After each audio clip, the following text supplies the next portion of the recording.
सघन वन के मध्य, जहां सूर्य की किरणें भी जमीन तक पहुंचने के लिए संघर्ष करती थीं, एक पुरानी कुटिया स्थित थी। वहां एक वृद्ध साधु वागीश्वर वर्षों से तपस्या में लीन थे। उनकी लंबी जटाएं, झुर्रियों से भरा चेहरा और गेरुआ वस्त्र उनके वैराग्य का प्रतीक थे। पर उनकी आंखों में एक गहराई थी, एक ऐसा प्रेम जो भौतिक नहीं, दिव्य था।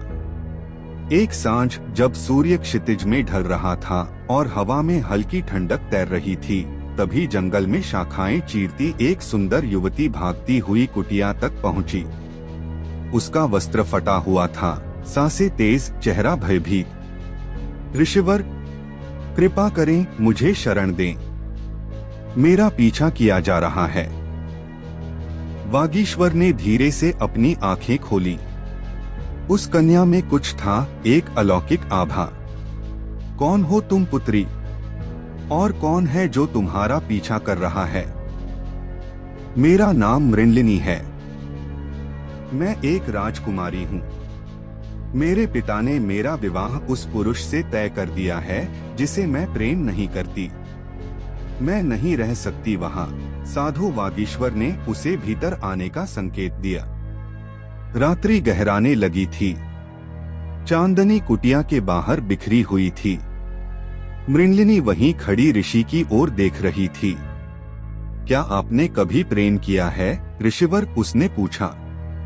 कुछ क्षण मौन रहा, फिर बोले, साधु का हृदय निर्विकार होता है। प्रेम मेरे लिए नहीं है। मृणलिनी मुस्कुरा उठी, पर यदि प्रेम आत्मा से जुड़ा हो तो क्या आप उसे नकार सकते हैं? उनकी आंखों में पुराने दृश्य तैर गए। एक बीता हुआ जन्म, जब वह साधारण मानव थे और प्रेम किया करते थे। यह कोई संयोग नहीं है मृणलिनी, उन्होंने कहा। तुम मेरी प्रतीक्षा कर रही आत्मा हो।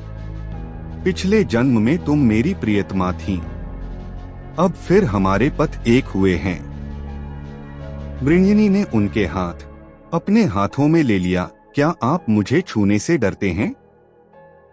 उनकी आंखों में अब संयम की नहीं, प्रेम की झलक थी। उन्होंने उसे आलिंगन में ले लिया। वर्षों का संयम एक क्षण में टूट गया। उस रात चांदनी साक्षी बनी, एक साधु और एक राजकुमारी के मिलन की। समय बीता। मृणलिनी और वागीश्वर एक साथ वन में रहने लगे। जब मृणलिनी गर्भवती हुई तो उन्होंने आकाश की ओर देखा और मुस्कुराकर कहा, यह केवल पुत्र नहीं, यह हमारा पुनर्जन्म है। क्या अगले जन्म में भी आप मुझे खोज लेंगे? मृणलिनी ने पूछा। हाँ, उन्होंने उसकी आंखों में झांकते हुए कहा, मैं वचन देता हूँ। लेकिन नेति को कुछ और ही स्वीकार था। एक दिन जब वागीश्वर बाहर थे, राजा के सैनिक पहुँचे। राजकुमारी, आपको महल लौटना होगा। मृणलिनी ने विरोध किया, पर वह असहाय थी।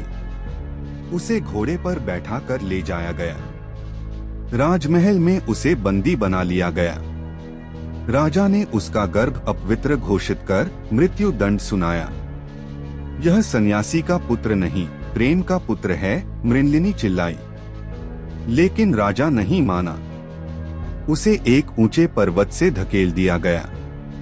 जब वागीश्वर पहुंचे, मृणलिनी का शरीर निष्प्राण पड़ा था। वे रो पड़े। मृणलिनी, तभी हवा चली और मृणलिनी की आत्मा एक दिव्य आभा में प्रकट हुई। प्रियतम, मैं कहीं नहीं गई। मैं तुम्हारी प्रतिज्ञा की प्रतीक्षा कर रही हूँ। मैं वचन देता हूँ, वागीश्वर बोले, अगले जन्म में मैं तुम्हें अवश्य खोजूंगा। मृणलिनी मुस्कुराई और स्वर्ग में विलीन हो गई। वागीश्वर ने उसी क्षण प्राण त्याग दिए।